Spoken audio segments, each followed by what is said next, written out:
Many years ago, in the time when spirits freely entered into the land of humans, there lived a very beautiful princess called Ifenkili, the daughter of King Agu. King Agu was the wealthy king of Nkanu, a land surrounded by many thick forests. These thick forests were the abode of many spirits, both good and bad. Princess Ifenkili was a beauty to behold, just like her name. Whenever she passed, everyone held their breaths. She walked elegantly, dressed in royal garments that exude wealth and class. Her skin glistened in the sun and complemented her ebony hair, which rested on her shoulders. She was the pride of her father and Nkanu. However, in spite of her wonderful features, Ifenkili had a short temper and she looked down on the poor. Her father was the wealthy king, so she had zero tolerance for those she believed were below her class. The only people she allowed in her space were the daughters of wealthy chiefs in the village. They all worshipped the ground on which she walked on and tried to always be in her good books. At one time, one of these girls had told Princess Ifenkili, Princess, you shouldn't have broken that woman's water pot. She didn't intentionally splash water on you. It was an accident. Princess Ifenkili slapped the girl and told her to leave her presence immediately and never return. Since then, everyone knew better than to voice their unsolicited opinion to the princess. Being the only child of the king of Nkanu, anyone that marries her was to be the next king after King Agu. Princess Ifenkili knew about this, and so she was very careful in associating with just any man. In fact, she avoided all the young men in Nkanu except for one. Akunna was the son of the richest man in Nkanu, and Ifenkili had fantasized about the fact that getting married to Akunna would add more wealth to her father's wealth, making them more influential beyond their village. King Agu and Akunna's father were pleased with the idea of their children getting married, as it would favor them both. Ifenkili and Akunna were soon seen everywhere together, and everyone understood that they were going to get married. Ifenkili pride grew, as not only was she the beautiful princess of a wealthy king, she was soon to be the wife of the son of the wealthiest man in the village. At the outskirts of Nkanu village lived a poor hunter named Jidenna. Jidenna was a poor orphan. He lost his both parents at a very young age, and since then has had to provide for himself. He started hunting for meat at a very young age to feed himself and has grown into a fearless hunter. Jidenna was a humble and cool-headed young man who lived a lonely life. No one wanted to associate with him, especially the girls of the village.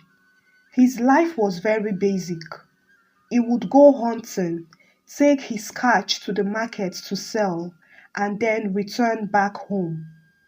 On many occasions, Jidenna had seen Princess Ifenkili on his way to the markets. He secretly admired her and wanted to be her friend, but he dare not approach her for fear of what she would do to him. He has heard people talk about how the princess was a proud and short-tempered lady, but he didn't believe she was that bad. He felt she was just being pressurized by the attention and expectations of being a princess, and anyone in her shoes would likely behave the same way. Jidenna continued to admire Ifenkili secretly until one day he decided to walk up to her to extend a hand of friendship. He had caught a very big antelope that day, and so he cut the meat up and wrapped it in plantain leaves and set off to give it to the princess. He knew the regular spots at which she usually relaxed and the time also, so he was sure he would meet her there. When Jidenna saw the princess, he walked up to her and said, "Good day, Princess Ifenkili. My name is Jidenna, and I am a hunter. I caught this big antelope, and I decided that I must bring it to you. Please accept this as a harmless gift from me." Princess Ifenkili looked at Jidenna from his head to toe, and she immediately got irritated, seeing that he was a classless hunter. She lost her temper immediately and shouted at Jidenna, "Do I look hungry to you? Did I come to you begging for meat? My name is Princess Ifenkili, the only daughter of King Agu, one of Nkanu, and I can feed you for 100 years non-stop. You are lucky I'm in a good mood today. Take this stinking meat of yours away from my presence and do me a favor of not showing up in my presence ever again." As Jidenna hurried off away, Akunna, her fiancé, approached the princess from behind and asked, "Who got my princess angry?" Princess Ifenkili turned, and on seeing Akunna, she lamented, "It's one local poverty-stricken hunter like that. He brought me meat. Me, Princess Ifenkili. Do I look hungry to him?" Akunna told her, "Don't work yourself up, my dear. He must be one of those urchins who think they can get your attention with their cheap gifts. Forget about him. He's not important." Akunna then hugged the princess. Princess Ifenkili was fond of going to the stream often to have her beauty bath and enjoy the cool breeze of the stream. Everyone in the village knew about this, and so whenever they saw her at the stream, they would all leave so as to give her privacy. On this fateful day, Princess Ifenkili had gone to the stream to have her beauty bath as usual. Shortly after she arrived, an elderly woman rushed to the stream, trying to fetch water with her pot. Princess Ifenkili saw her and shouted at her to leave the stream immediately. The woman told her, "Please, my dear, I need to fetch this water quickly and head back home. My little daughter is terribly sick, and I need this water to boil some herbs for her." Ifenkili lost it immediately. She walked up to the woman, slapped her, and told her, "First of all, I am not your dear. Don't ever address me like that. I am Princess Ifenkili, and I don't share my time at the stream with anyone. So get out." The woman fell on the ground and begged her, "Please, my daughter is sick. I need to get water." Ifenkili looked at her water pot and grabbed it from her. She smashed the pot on the ground and said to the woman, "Now you have nothing to fetch water with. Leave here now and don't waste my time." The woman looked at her shattered pot and left crying bitterly. Princess Ifenkili then went and had her bath. The marriage between the princess and Akunna had been fixed to take place after the New Yam festival.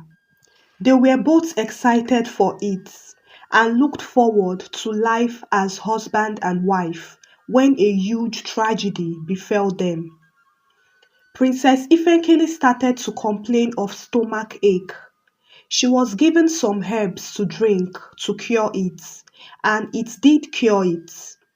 But after 3 days, she woke up to a very severe pain in her stomach.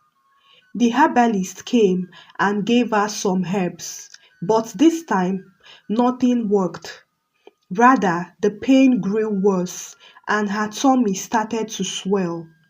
King Agu was very worried and sent for different herbalists from different villages. They all came but were not able to heal Princess Ifenkili.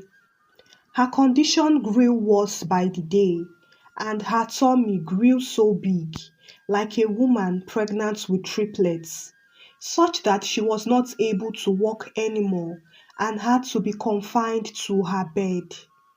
When she goes to ease herself, she would urinate a bucket full of water, after which her belly would get filled up again.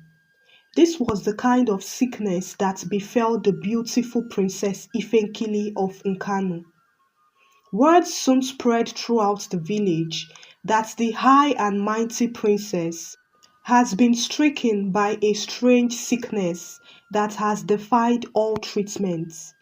King Agu was very worried, but felt helpless as he watched his daughter's condition grow worse. As the herbs from the herbalist were not working, he decided to send for the chief priest of the village to consult with the gods concerning his daughter's fate.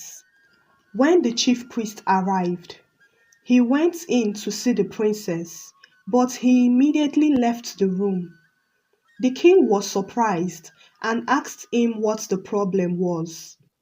The chief priest shook his head and asked the king, "Who did the princess offend?"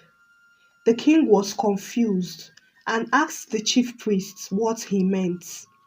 The chief priest then went on to tell the king that the princess offended a very angry spirit who cursed her with that sickness, and it is impossible for her to get cured. It is this sickness that would lead to her death. The king was deeply shattered by the news.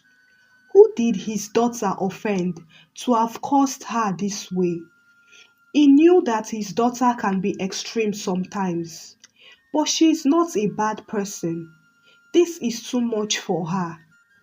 All the while the princess had been sick, her fiancé Akunna visited her only once. When he saw that her condition was getting worse, he told his father that he would no longer be getting married to the princess, and his father supported him. Akunna then quickly moved on with another girl in the village. The king was not ready to give up on his only daughter, and so he sent for the chief priest once again. He pleaded with the chief priest to come up with a solution to his daughter's condition. After consulting with the gods, the chief priest told him that the only way was for someone to go to the land of the spirits and appease the offended spirits. But this was a difficult one because the spirit was very angry and might even kill anyone who comes to appeal on behalf of the rude princess. The king was stuck in the middle. He didn't know what to do. No one has ever gone into the thick forest before. That was where the spirits lived. After much thought, he decided to try his luck. Of course, there should be people willing to risk their lives for their princess. He promised to give the person who would save his daughter half of his wealth. Word spread throughout the village that the king had promised to give half of his wealth to the person who would go and save his daughter. But surprisingly, everyone laughed and scorned at the news. They said, "Let the king keep his wealth to himself. I will never risk my life because of that proud and heartless princess." And so, no one accepted to save the princess, not even her friends who had always tried to please her. Everyone left and deserted the princess to die. Jidenna had heard of the princess' sickness, and he felt really sorry for her. Even though she was rude and proud, she didn't deserve this kind of punishment from anyone. He wished he could help her, but he didn't know how to go about it. After much thought, he decided to visit the chief priest. Jidenna asked the chief priest what he needed to do to save the princess. The chief priest told him that he was to go to the thick forest where the spirits lived and pacify the angered spirits. He would meet different spirits, but if he has a good heart, he will be able to survive them all and locate the angered spirits. Jidenna went home and thought about it. It was not going to be an easy task, but he didn't have anything to lose if he went. After all, he was just a poor orphan. That night, when Jidenna slept, he dreamt and saw himself in the shop of a potter who had different beautiful water pots on display. The owner of the pots told him to take any one of his choice. Jidenna refused, saying that he doesn't have any money to pay for it. But the owner insisted, saying it was a necessity. As Jidenna picked up a pot from the shop, he woke up from his sleep. He was confused as to what the dream meant. What did the man mean by it's a necessity? Jidenna decided to go to the market to buy a beautiful new water pot. He bought some kola nuts, alligator pepper, and palm fronds also. He had caught an antelope the previous day, so he wrapped up the meat and packed all the items together. He then set out to go to the thick forest.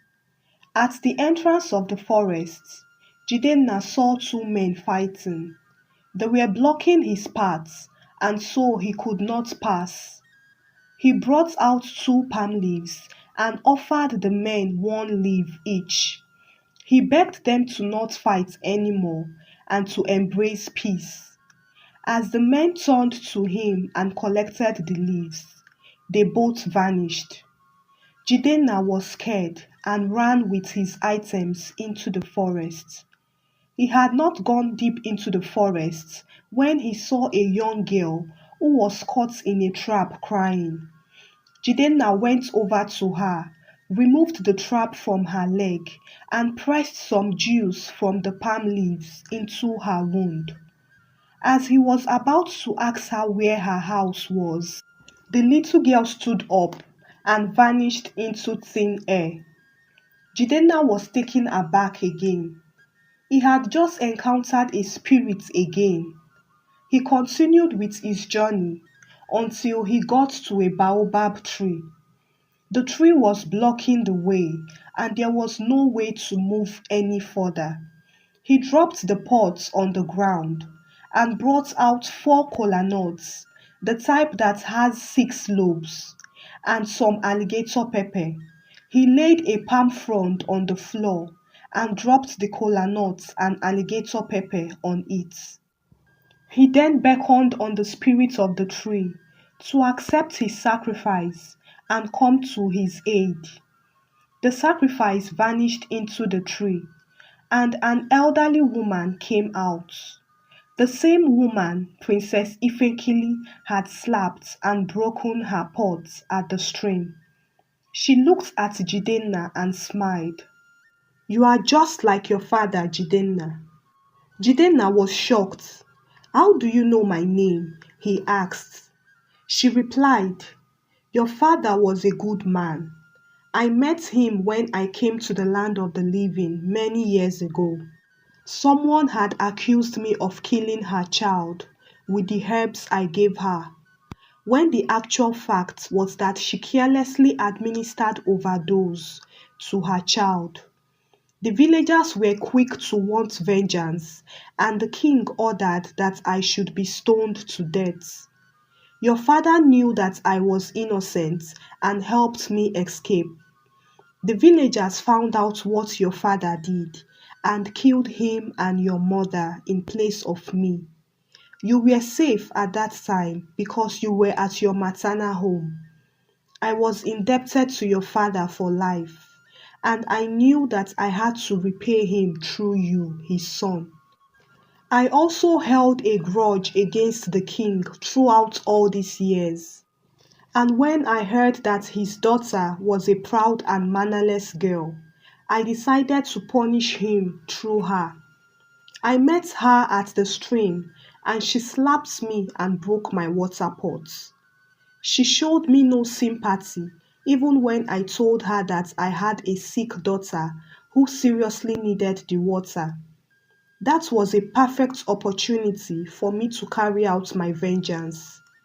Once the princess dies, the throne would be taken away from King Agu and given to someone else. Jidenna fell on his knees and begged her to be merciful. He presented the new water pots and the meat he wrapped to her and begged her to forgive the royal house for his sake. The woman accepted the gifts and told Jidenna, I am doing this for your sake. You will have your plea granted. This is where your destiny lies anyway. The crown fits your head. She gave Jidenna a chalk to give to the chief priest to use on the princess and she will get well. Jidenna thanked her and did as he was told. The chief priest rubbed the chalk all over the princess' body and she became well again. King Agu narrated what had happened to Princess Ifenkili and how a good Samaritan had risked his life for her. She asked him if it was Akunna. The king frowned immediately and told her not to mention that name again. Akunna abandoned you to die and never cared for a moment about you.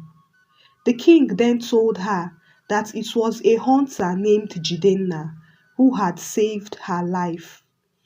Princess Ifenkili was shocked. Was it the same man she had been rude to? No, it cannot be him. The princess asked that the man came over so that she can thank him properly. Jidenna refused to come as he remembered that the princess had warned him never to show up before her again. Princess Ifenkili had to go to his house herself. When she saw Jidenna, she was ashamed and immediately fell on her knees apologizing to him. Jidenna brought her up and told her to not take it to heart, as he did what he did because he genuinely did not want her to die, and he does not hold any grudge against her. Princess Ifenkili thanked him and told him to come to the palace to see her father. When Jidenna saw the king, he narrated everything the spirit woman had told him to the king. King Agu was taken aback and regretted his actions. He called the chief priest to offer sacrifices to apologize and appease the woman's spirits. Princess Ifenkili recovered fully and her beauty radiated once more. However, this time she was no longer proud or short-tempered. She treated everyone as equal humans and with empathy. After the New Yam festival, Princess Ifenkili and Jidenna got married, and Jidenna became the king after King Agu passed on. The moral of this story is that we should always treat our fellow humans equally and kindly, irrespective of wealth or status.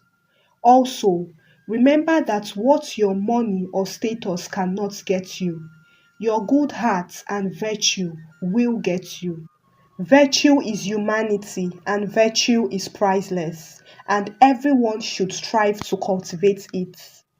Thank you for watching. What moral lesson can you deduce from this story? Share with us in the comment section. Subscribe for more stories. Also, like and share to your loved ones. Till I bring another story your way. Bye.